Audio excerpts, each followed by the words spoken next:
એ દીકરા જલ્દી આમ જોતો, પેલી દેખાય એ છોકરી કેટલી મસ્ત લાગે છે. કરું એની સાથે તારા લગ્નની વાત? હા માં, લાગે છે તો મસ્ત, પણ આમ ડાયરેક્ટ થોડી લગ્નની વાત કરાય. અરે ના, શું કરાય? જો એની હા હશે તો હા પાડશે, અને ના પાડી પણ દે તો એની ઉપર સિક્કો થોડી માર્યો છે. તું ઊભો રે 1 મિનિટ, હું પૂછતે આવું.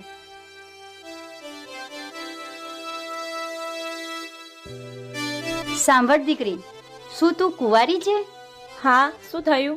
થયું તો કંઈ નથી. જો પેલો ઊભો ને એ મારો દીકરો છે. હું એના માટે કોઈ સારી વહુ શોધી રહી છું. તો તારી કઈ ઈચ્છા છે? How dare you! તારી હિંમત કેવી રીતે થઈ મારી સાથે આવી રીતે વાત કરવાની? ચલ નીકળ અહીંયાથી. જોયું મમ્મી, એટલે હું તને કહેતો હતો કે કોઈની સાથે ડાયરેક્ટ આવી રીતે વાત ના કરાય. કેમ કે અમુક બુદ્ધિ વગરની છોકરીઓમાં કોની સાથે કેવી રીતે વાત કરવી